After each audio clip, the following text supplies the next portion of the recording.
Bonjour, je suis Delphine Zanelli. Bienvenue dans le podcast L'entreprise de demain, le podcast de tous les bâtisseurs du futur du travail. Celles et ceux qui le vivent, le créent, le questionnent et chaque jour le réinventent.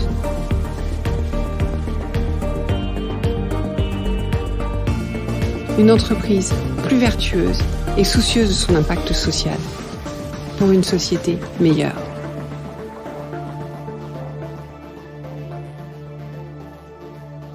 Bonjour, bienvenue dans ce nouvel épisode.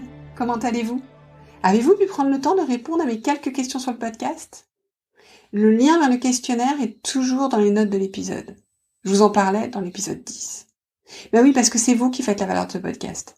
C'est pour vous que je le produis chaque semaine. Alors si vous l'aimez, partagez-moi vos envies. Ça m'aide beaucoup et ça m'encourage. Ben oui, pour tenir le rythme d'un épisode par semaine, il faut de la passion, mais il faut aussi de la discipline et du courage. Donc aussi de la reconnaissance. Et oui, au travers du feedback, c'est ça la reconnaissance. C'est pas à vous que je vais l'apprendre. Alors je compte sur vous. Appliquons-nous déjà ce que l'on souhaite de l'entreprise de demain. Passons à l'épisode du jour. Encore un épisode que vous allez adorer. Une pépite. Frédéric Desrosiers, responsable pôle accompagnement managérial chez Ugitech, partage ici avec nous une initiative très maligne et porteuse, tant sur le fond que sur la forme, avec des bénéfices tangibles et d'autres plus structurels. Et tout cela avec un accent québécois des plus charmants. Une des meilleures pratiques que j'ai pu découvrir ces derniers temps. Ça va vous faire très envie, tellement que vous allez vous demander comment répliquer cette pratique. Rassurez-vous, la semaine prochaine, Frédéric nous livrera les étapes à suivre. J'en ai assez dit, on écoute.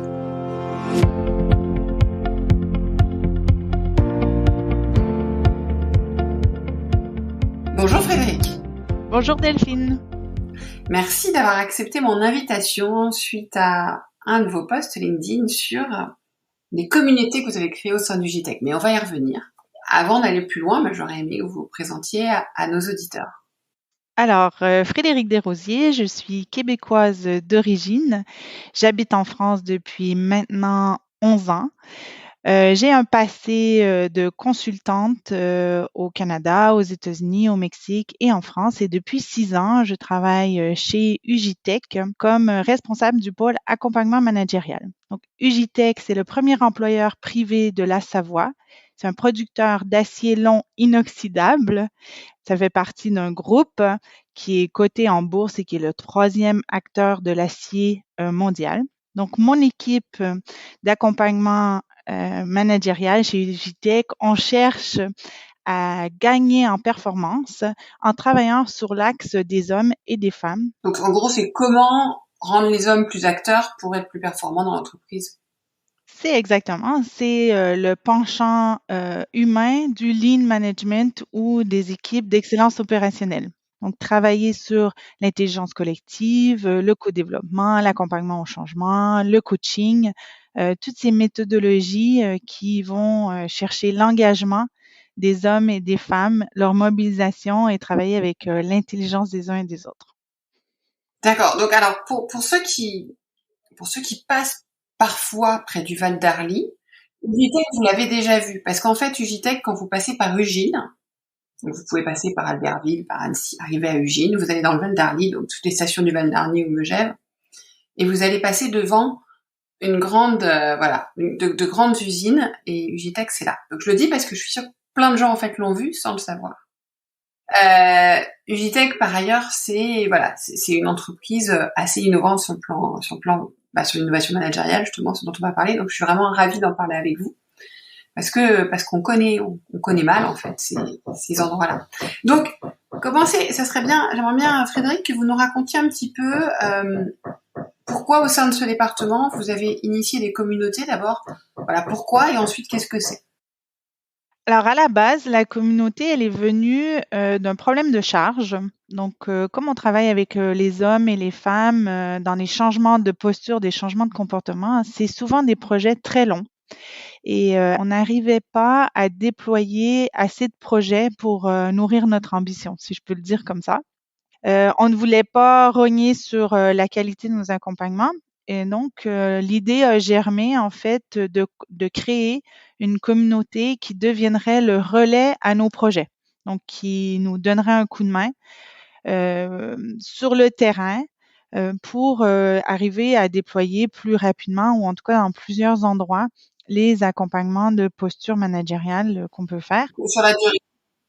Voilà, parce que c'est des changements de comportement, donc on doit leur donner le temps d'acquérir les nouveaux comportements et que ça devienne assez naturel. Donc du coup, effectivement, ça se fait dans la durée. Donc on a eu cette idée en fait de créer un groupe en interne du JTEC, vraiment comme ce relais à notre équipe. Et donc on s'est dit, est-ce qu'on serait pas capable en fait de créer une communauté avec des volontaires qui sont intéressés pour donner un coup de main hors de leur service traditionnel.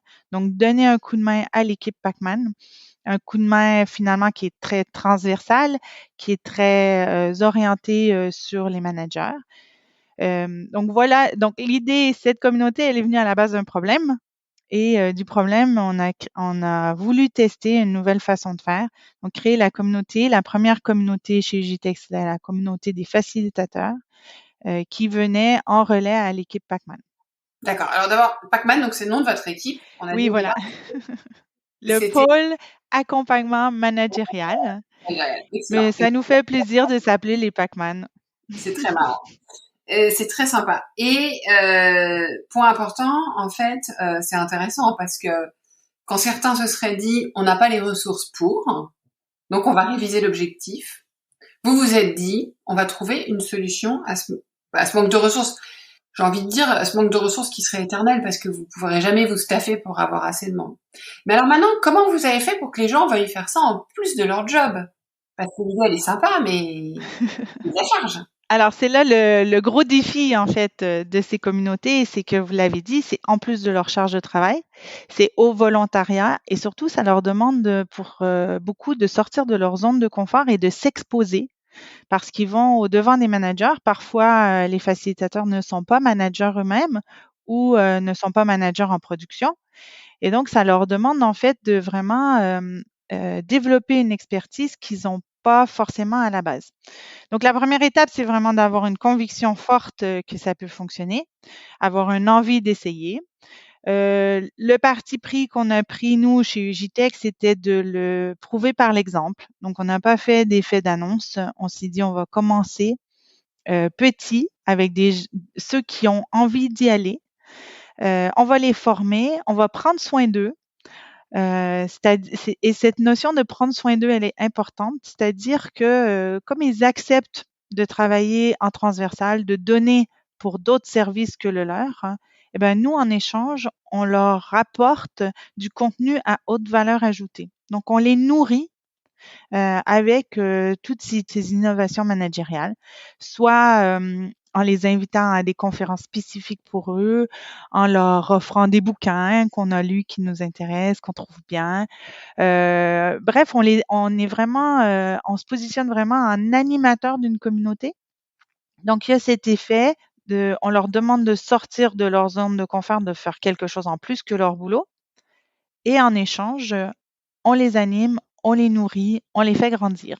Bon, ils nous font grandir aussi parce que ça nous fait changer nos façons de fonctionner, de travailler. Donc, c'est vraiment toute l'entreprise, elle est gagnante dans cette idée de communauté. Parce qu'on a vu en fait des super belles histoires se produire quand on sort les gens des bureaux et on les fait travailler avec leurs collègues. Euh, donc, ça crée encore plus d'émulation, d'engagement et de résultats. Vous pouvez nous donner 2-3 exemples concrets de sur quoi vous avez mis quelqu'un, ce que ça lui a apporté, ce que ça a créé comme engagement réciproque? Alors, j'ai des exemples qui sont très pratico-pratiques. Par exemple, une facilitatrice qui est responsable d'un atelier de production, qui va accompagner des managers d'un autre atelier de production.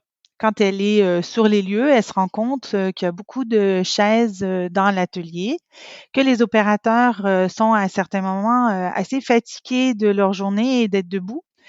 Et elle se dit, ben moi, elle, dans son site, elle avait fait tout un travail ergonomique avec notamment des tapis de sol ergonomiques. Il lui en restait 2-3 rouleaux et elle les a proposés à l'autre atelier. Donc là, c'est vraiment très pratico-pratique. C'est un instant T, quelqu'un qui voit une problématique dans un atelier et qui est capable d'interagir dessus. Après, on a des exemples aussi où des facilitateurs grandissent en faisant le rôle de facilitateur. Par exemple, un nouveau manager qui est facilitateur, donc qui met en place dans un autre service que le sien, une structure de rituel de communication qui accompagne les managers dans leur posture. Et après, ben, forcément, il le met en place chez lui aussi parce qu'il a vu que ça marchait chez les autres et il sait accompagner les autres à le faire, donc il le met en place chez lui. Donc, par ricochet, son service gagne aussi en performance. On a d'autres exemples où, par exemple, des gens, je pense à une personne qui est contrôleur de gestion. Donc, normalement, le contrôleur de gestion, c'est un métier qui se fait dans un bureau avec effectivement des échanges. Mais là, la personne à laquelle je pense, elle est facilitatrice et du coup, elle exerce son métier de contrôleur de gestion en faisant beaucoup de passages dans les ateliers où elle a l'opportunité de faire des liens avec les chiffres qu'elle calcule dans son bureau. Donc, elle devient ultra pertinente à accompagner l'ensemble de l'équipe managériale autant dans son métier de contrôleuse de gestion, puisqu'elle sait de quoi elle parle, elle le voit, l'impact de son travail sur le terrain, et aussi pour accompagner les managers dans, eux, leur capacité à identifier des zones de progrès qui sont, là, pour le coup, plutôt orientées financiers. D'accord. Et du coup, quels impacts vous avez vus sur justement la diffusion des pratiques managériales que vous voilà de l'accompagnement? Est-ce que ça fait une vraie différence sur l'impact que vous avez pu avoir? Alors, ça fait une vraie différence dans le sens où on arrive à embarquer beaucoup plus de projets en même temps. Donc, accompagner beaucoup plus de managers que ce qu'on aurait pu faire qu'avec l'équipe Pacman. Ça fait aussi une différence dans ce qu'on a appelé, nous, la perpétuation, donc dans la tenue dans le temps de ces projets, parce que les facilitateurs, ils sont pas que présents lors des projets, ils sont aussi présents après les projets pour continuer à suivre les managers et s'assurer que les managers gardent toujours le bon niveau d'exigence, la bonne posture, le bon niveau de travail avec leur équipe. Ouais, donc ça veut dire que quelque part, parce que c'est vrai que souvent quand on accompagne, on se rend compte que dès qu'on laisse les gens, ils arrêtent. Et donc en fait, vous êtes là pour continuer. Ils arrêtent, c'est pas une critique, c'est juste qu'ils sont repris par le flux du quotidien et du coup, ils ont lâché les pratiques. Oui. Alors, chez nous, ils lâchent pas les pratiques parce que on les lâche, on les lâche, c'est pas le bon mot, mais on, on allège l'accompagnement qu'au moment où le manager a intégré les nouvelles pratiques et ne peut plus faire sans. C'est-à-dire que quand on arrête l'accompagnement, c'est le maillage, il est vraiment très important. Le manager s'est rendu naturel pour lui de travailler de cette façon. Et ça, c'est possible parce qu'on a cette communauté des facilitateurs. Donc, ça nous permet de ne pas être stressé par le temps, de s'autoriser à prendre le temps pour faire des vrais accompagnements de changement de comportement dans la durée et pour les suivre après, une fois effectivement, on allège l'accompagnement, ils y vont moins. Pour vous donner un ordre d'idée, un facilitateur, quand on est en mode projet, un manager, on va le voir 2 voire 3 fois par semaine parce qu'on va travailler sur les grands moments de la posture managériale, c'est-à-dire les réunions qu'il doit animer. Une fois que les nouvelles façons de faire, les nouveaux comportements sont bien intégrés, mais les facilitateurs se retirent petit à petit et ils vont voir le manager une fois par mois, une fois ou 2 mois, ou ils vont les voir sur le terrain ou ils restent disponibles par téléphone pour échanger. Parce que, aussi, ça crée des relations entre les personnes et du coup, ils ont souvent envie de rester en contact après les projets. Et du coup, un facilitateur, il reste combien de temps facilitateur? C'est une mission d'1 an, 2 ans ou c'est autant qu'il veut? Alors aujourd'hui, on a célébré les 3 ans de la première communauté des facilitateurs et elle n'a pas changé. Donc, on avait figé le groupe au départ. On a eu des départs de la communauté, des gens qui n'étaient plus capables de mettre l'énergie nécessaire à la communauté, donc qui ont préféré sortir de la communauté. Par contre, on n'a pas ouvert à de nouveaux membres. Et c'est le tournant qu'on est en train de vivre aujourd'hui. C'est le nouveau chapitre de cette histoire qu'on va ouvrir. On est en discussion avec les facilitateurs pour voir comment on réoriente. Est-ce qu'on invite de nouvelles personnes à faire partie de cette communauté ou est-ce qu'on crée une nouvelle communauté? Et ça, c'est pareil, je vous disais tout à l'heure, ça se travaille dans l'animation. C'est à eux de le décider. La communauté des facilitateurs aujourd'hui, elle est presque autonome, c'est-à-dire que je suis à leur service. Je réponds à leurs envies. Je leur amène des projets, forcément. Mais on co-construit les modes de pilotage de la communauté. D'accord. Et maintenant, vous en êtes à la création d'une deuxième communauté. Alors, on a déjà une deuxième communauté qui fonctionne depuis 1 an. Donc, la communauté des conducteurs de progrès. Donc, c'est 17 conducteurs, conductrices du progrès qui, eux, sont vraiment sur le côté lean, donc le côté excellence opérationnelle, métier. Donc, ils fonctionnent un peu différemment. Par contre, les bases de la communauté restent, c'est-à-dire que c'est des volontaires qui travaillent pour un autre service que le leur. La communauté des conducteurs du progrès vont travailler sur des projets d'amélioration continue. Donc, les services ont défini toute une liste de projets, des projets d'amélioration continue qu'ils n'arrivaient pas à traiter en interne. Parce que vous savez comme moi, quand on a la tête dans le guidon, des fois, on n'a plus d'idées sur des solutions. Et donc, ce regard croisé, il est très, très riche. Donc, les services avaient fait toute une liste de problèmes ou d'axes de progrès qu'ils n'arrivaient pas à traiter. Les conducteurs se sont positionnés au volontariat, encore une fois, sur les projets qui les intéressaient. Et ils arrivent à traiter les sujets comme ça, les uns après les autres. Donc, encore une fois, une communauté qui est très riche et qui nous apporte des résultats chiffrés. Donc, celle-là, la cible, c'est 1 million d'euros cumulés pour la communauté des conducteurs de progrès. Comment vous le mesurez? Alors là, comme c'est des projets d'amélioration continue, ils ont des indicateurs très traditionnels de performance et d'amélioration de la performance. Donc, ceux-là sont beaucoup plus faciles à mesurer. Mais c'est pas pour ça que vous avez commencé par ça. Donc, vous n'avez pas commencé par ce qui était le plus mesurable. Mais là, sur les communautés actuelles, c'est très mesurable, effectivement. Oui. Donc, un tip pour ceux qui voudraient se lancer, qui pourraient craindre des freins, ça pourrait être de commencer par une activité peut-être un peu plus mesurable. Alors, si c'est un besoin dans votre entreprise de le mesurer, il faut commencer effectivement par une communauté qui est plutôt sur des projets qui amènent une amélioration de la performance. Si c'est une conviction ou une envie d'aller travailler sur l'intelligence collective et de décloisonner vos services, la communauté des facilitateurs peut être une bonne réponse. Aujourd'hui, chez Ugitech, on a dans les tuyaux une 3e communauté qui est la communauté des ambassadeurs de la stratégie. Donc, c'est encore un doux rêve. On est en train de la structurer. L'idée, c'est d'avoir une communauté qui s'adresse beaucoup plus aux opérationnels. Donc, la majorité de notre population chez Ugitech, c'est une population opérateur. Et donc, on se disait, mais on ne peut pas continuer sans communauté des opérateurs. Donc, on est en train de réfléchir à comment faire pour engager nos opérateurs. Aussi à être facilitateur sur la stratégie, c'est ça?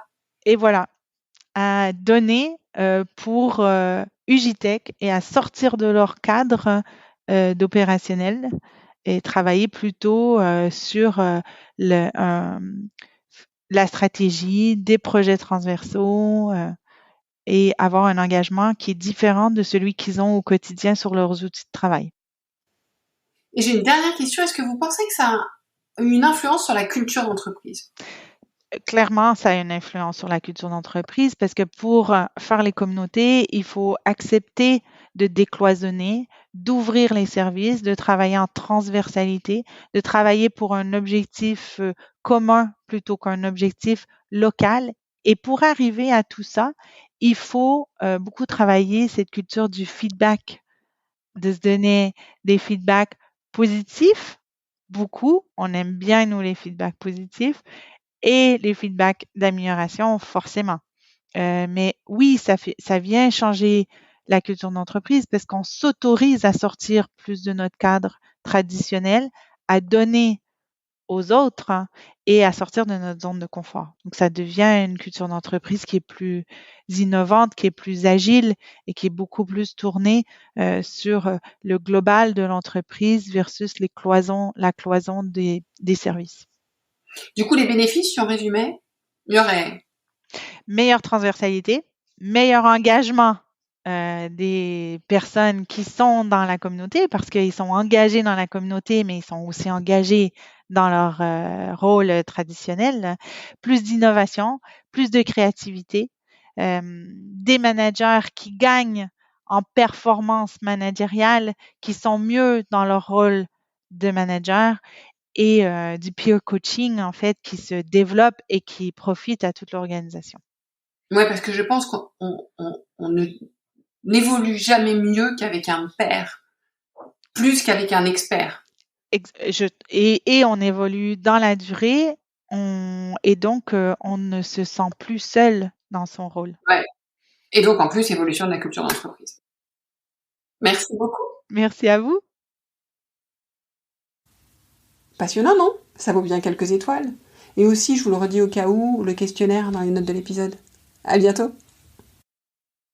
Merci pour votre écoute. J'espère que l'épisode vous a plu. Faites-le moi savoir en laissant des étoiles et des commentaires sur Apple Podcast. Cela me permet de le faire connaître, le podcast, et m'encourage à le poursuivre. Rejoignez-moi également sur le groupe LinkedIn L'Entreprise de demain pour échanger avec d'autres auditeurs, proposer des invités.